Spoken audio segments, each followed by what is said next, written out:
All right, stand by.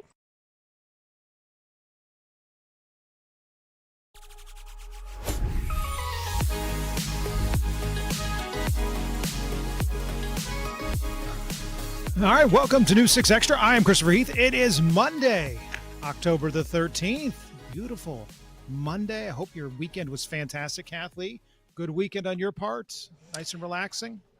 Well, it turned out to be relaxing. I started not feeling too hot over the weekend, so Ooh. I forced myself to get some rest. So it was relaxing, but had all these plans to be so productive, and didn't quite work out.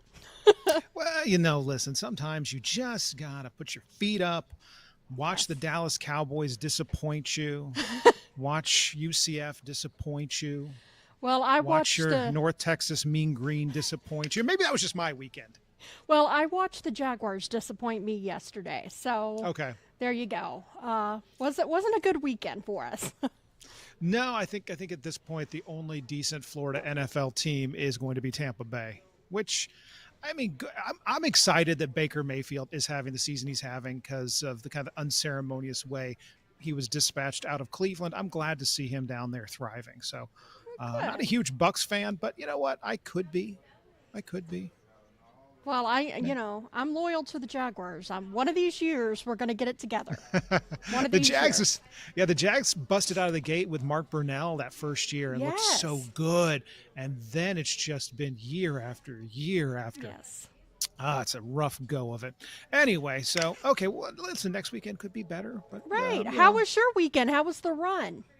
It was great. The weather could not have been better. Of It was course. nice and crisp. It was a good 2 miles, felt good. Then, knocked out the 5. It's an interesting course because, to get the mileage, you kind of have to do, if you've ever seen a layout of UCF's campus, it's these big concentric circles. But so you kind of do the outer circle and then they have you weave your way through campus. And that makes it a little bit more fun because you kind of, you're running and then you're turning. And it's not a great speed course, but it is a fun, like, visual course.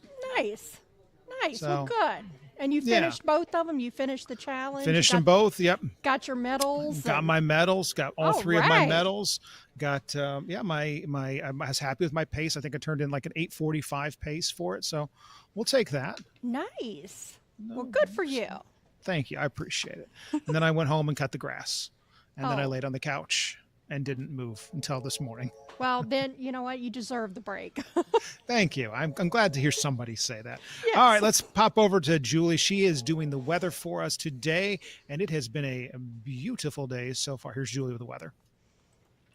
I'm meteorologist Julie Broughton. Hope you are having a great Monday. We started out the day really nice. Some of us even in the 50s this morning. And we're going to continue to see cooler than normal conditions as we move not just through today, but through the rest of our work week. We'll also keep it mostly dry. And as the weather continues to improve for us and you want to be outside, keep in mind we are looking still at an elevated threat of rip currents at our area beaches. So best bet is to still stay out of the water, even though conditions are beginning to improve. And as we head through the rest of the week, we will see more of the same. So hopefully you get to get outside and enjoy some really pleasant conditions. Now, things are improving along the coast. However, we do still have that coastal flood advisory in place for Flagler County. That has now been extended through Wednesday morning. Satellite and radar imagery showing very little cloud cover and certainly no rain to track for us. We will see a few clouds throughout the day here and there, but not enough moisture is in place for those clouds to be able to produce any showers. Here's a wider look out at the southeastern United States. Again, that nor'easter that is creating a lot of that rough weather along the east coast, that is lifting off to the north, a little boundary trailing from those areas of low pressure, really just reinforcing that cooler, drier air we have in place that is finally giving us our first real taste of fall. Here's what it looks like in the mid and upper levels of the atmosphere. This is the water vapor imagery, so it shows us our moisture levels aloft. And where you see the orange, that shows us where it is really dry, so that is why we're enjoying that gorgeous blue sky. Clouds and rain forecast as we roll you through the rest of your Monday. Not much to track out there. The clock moving to 3, 4 o'clock. That's when we'll see again a few clouds here and there, but notice no green on this map, so those clouds will not be producing any rain for us, and then we'll keep it mostly clear as we head into the evening and overnight hours. Now, the normal high this time of year is around 86. We won't quite make it to that. If you're in Orlando, you'll top out around 83, 82 in Melbourne, 81 in Palm Coast, and your high in the Villages today will go to 84 degrees. Here's how it looks as we take you through the rest of our work week forecast. I think this is the nicest forecast we have seen in months. 84 for your high tomorrow. We go to a morning low of 65 overnight tonight. We leave our lows in the 60s. That's a little bit cooler than normal. Wednesday, Thursday, we could see an isolated coastal shower, but only around 10% or so. And then looking good once again as we head into the weekend with highs in the mid 80s. Good forecast there. Well, turning our attention to the Middle East, where a ceasefire deal has been signed. The president started his day in Israel and then went from there to Egypt for the signing, which is actually taking place right now. All 20 hostages held by Hamas in the last 2 years for this war have been released. And right now we're seeing Palestinian prisoners held by Israel being released as well. It's part of a ceasefire deal. If you trace this thing back, it goes back actually several years. The entire, if you go back to October 7th, when the war began, the fighting began there in Gaza, what you have seen is, both sides trying to entrench themselves in, and then outside people, including the United States, trying to broker something, some sort of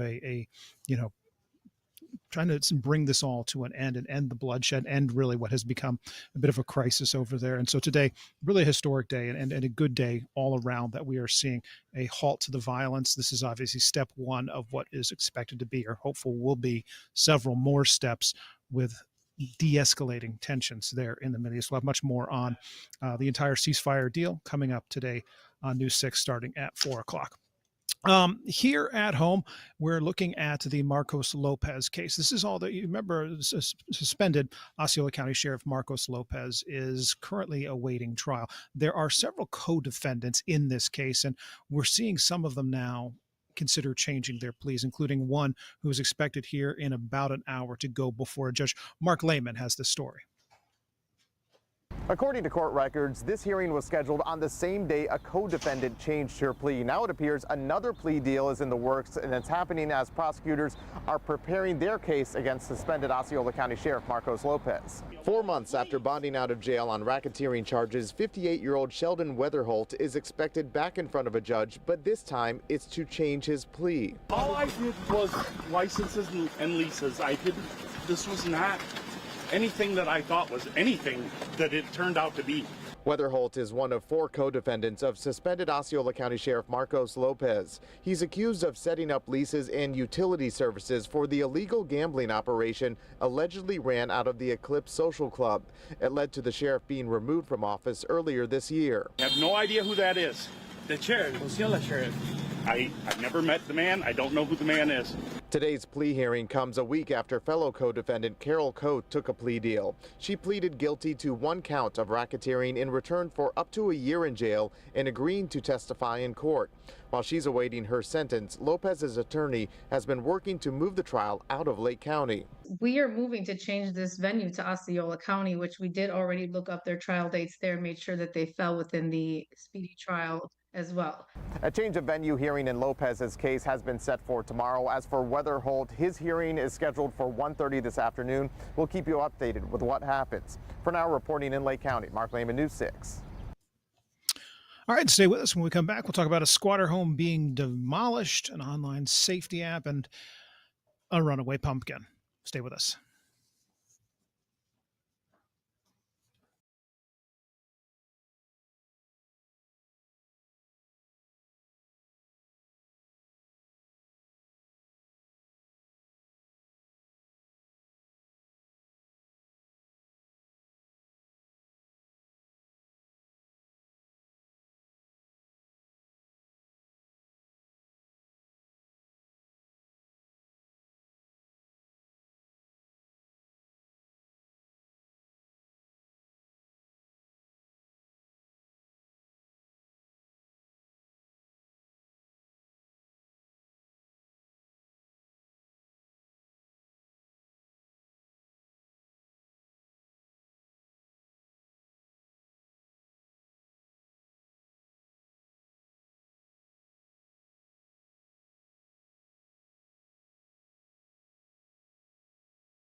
Well, anyone who's ever lived in a neighborhood where a home has become abandoned, it can become a bit of an eyesore. Nobody's taking care of the grass, nobody's taking care of the upkeep. It can get substantially worse, though, when squatters decide to move in. Now, all of a sudden, you have people living in the home, which may or may not have running water, may or may not have electricity. And of course, then again, also not taking care of it. These nuisance homes aren't just a problem for the neighborhood, they can be a problem for the whole community. In Brevard County, the sheriff's office took a unique approach to getting rid of some of these nuisance homes, posting a video online. As James Sparvero explains, it's drawing a lot of attention.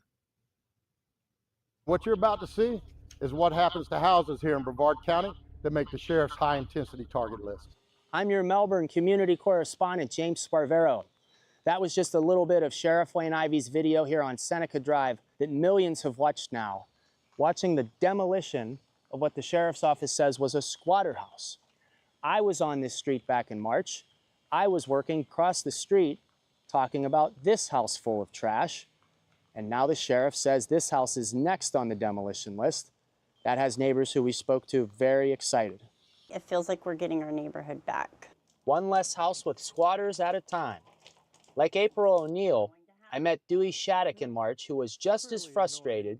We're at our end. We don't know what more to do. Because no matter how many times neighbors say they complained about trash or drugs, nothing changed.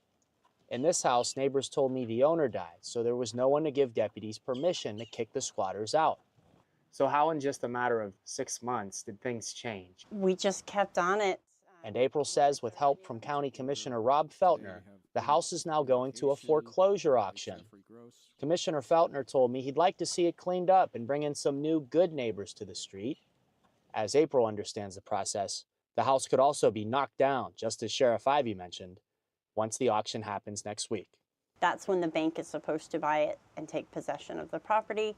And according to the Sheriff's Department, they have permission to do the same thing to that home as soon as that happens. Ecstatic, honestly. With the house gone, there's nowhere else for people to squat.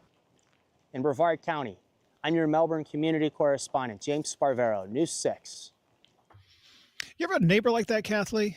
Like in an apartment complex or living on a street near you who just doesn't take care of things? No, I'm pretty fortunate. Okay. I don't have anything like that, but that would be a nightmare to have to go out and look at that every day. We had a neighbor who put like a couch on their, not on the, they were getting rid of it, but they kind of like set it by the curb. But our big collection day is Thursday in my neighborhood. So the county will come through and grab that big stuff. And they put it out like on Thursday, but after the collection already, so it sat there for a week. And I'm like, oh, this week cannot come fast enough. That, and my wife will tell you, if a shopping cart ends up anywhere near our neighborhood, I will return it. Nothing gets under my skin faster than a shopping cart in your neighborhood. It's just so yeah. So what do you do? Do you haul it back to the store? Yeah, well, we have a Publix relatively near us, like maybe a third of a mile, not quite. Okay. So it's walkable. I mean, I've walked to the Publix several times from my house, but when a shopping cart does end up in our neighborhood from that Publix, I take it back. I immediately. It looks so trashy. Yeah, I could see that. I wouldn't like that either. Now, I'm one of those ones, I do try to take the cart back in the parking lot. I'm one of those that will Good stop, for you. take my cart back, and Good. So I do that, but people sometimes don't like that because then they have to wait for my parking spot while I go and walk the cart back. Tough. There's plenty of parking spots. Right. I have yet to be at a store where the entire parking lot is full to the point where you can't return your cart. There's always spots. You just don't want. No, I just don't want to park that far out. No. Right. I will return my cart to the corral or to the store itself every single time. And when I'm walking in, I usually scan the parking lot for carts that people have left adjacent and bring them with me. It drives my wife nuts. You know what? It is one of the most infuriating things ever for me is they're just random, like, I'm done with my cart, so I'm going to leave it here. Now it's somebody else's problem. Or I'm done with my cart, I'm going to put it up on the curb here. Now it's somebody else's problem. No. Right. Social contract, get your butt in gear and return that damn cart. Alrighty then. I listen. President for a day would have to be. I need more power than the president. Emperor of the United States for the day. Summary executions for anyone who doesn't return their shopping cart. That's it. That you are very passionate about this. Wow. It's just, well, it's one of those things. It's like, I think it's a reflection on the person and on society, because again, it's nobody's going to make you do it. Like, there's no law enforcement out there that's going to require you to return the cart. It is simply your acknowledgement that you are a part of a society, and we all have to do our part and take care of our area. And when you choose to have somebody else clean up after you as an adult, I think that reflects poorly on you. Yeah, that you make a good point. That is true. So anyway, that's it. That's just where I'm at. Okay. We're over on now to talking about parents and protecting kids online. A new app. This is a AI powered app that will help parents stay ahead of what their kids are doing. This is going to be a big one. All right. CBS's Tina Kraus has this one. With every tap, smartphones open a gateway of possibilities for kids. Snapchat, TikTok, YouTube. And a world of worry for parents. But an artificial intelligence-driven app is offering a new kind of digital safety net. Rather than banning or restricting access, Swaley retrains feeds in real time. It kind of filters and identifies harmful content within social media, and it alerts both children and parents about it, and it helps them deal with it. It gives them tips and tricks of what they're being exposed to. Swaley worked with more than 2,000 families from the US and UK to create the app. Everything that you told us actually helped us build the app. 77% of children told the company social media is damaging their health, and most feel powerless to stop it. And 72% specifically of UK kids told us that in the last week they had seen something negative that had made them anxious, angry, sad, or kind of annoyed or uncertain about life. Swaley uses 36 AI filters to expose harmful themes. Everything from over-sexualization to unrealistic body standards, toxicity, misogyny, violence. Teachers say it's a welcome tool. It has the capability through its AI to understand the latest trends in a way that, frankly, even I as an educator who works with children every day, we can't stay on top of it. What I've seen recently. AI-powered protection, designed to detect what parents might miss. Tina Kraus, CBS News, London. Oh man, it just never ends, does it? Does it, Kathleen? It's just every time you turn around, there is another app out there. There's another service. There's another, just everywhere. And I gotta tell you, having kids, it is. I mean, you're constantly seeing this stuff, and you do your best, but whew, right. Man. I give it up to parents. I don't know how they do it and stay on top of all these new apps and websites and chats, and it's a lot. It is a full-time job. And it's because it's not just like the apps and the stuff. It's also too. I mean, the video games now all have like a chat feature built into them, and so you could be on there playing and chatting with people. It's a whole other thing. It's terrifying. All right, you know what else is terrifying? An enormous pumpkin rolling down the street, destroying everything in its path. Here it is. This is out of Ohio. This is police trying to wrangle the giant inflatable pumpkin. Apparently what happened is it got loose during some high winds in Ohio and started rolling down the street. The police eventually were able to stop it and deflate it. And let this be a lesson to everyone out there. Secure your pumpkins, secure your inflatables. It gets windy and a nice storm blows through, and all of a sudden you're down one jack-o'-lantern. Listen, we like to put the inflatables in the front yard, and there was a Christmas 3-4 years ago when the wind really started kicking up, and our Santa Claus just about came unmoored from the ground. So you can never have enough anchors out there for these things. Right. Make sure they're down there, secure, anchored into the ground.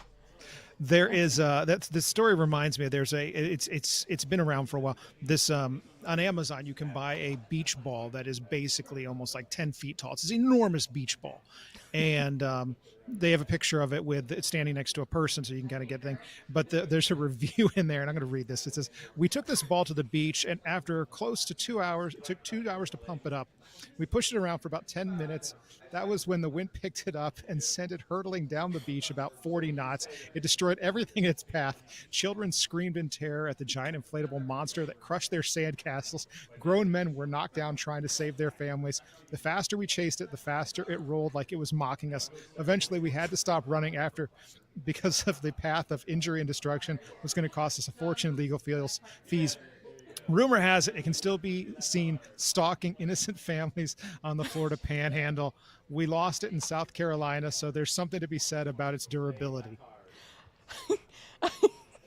I wonder if that was a joke or that really did happen.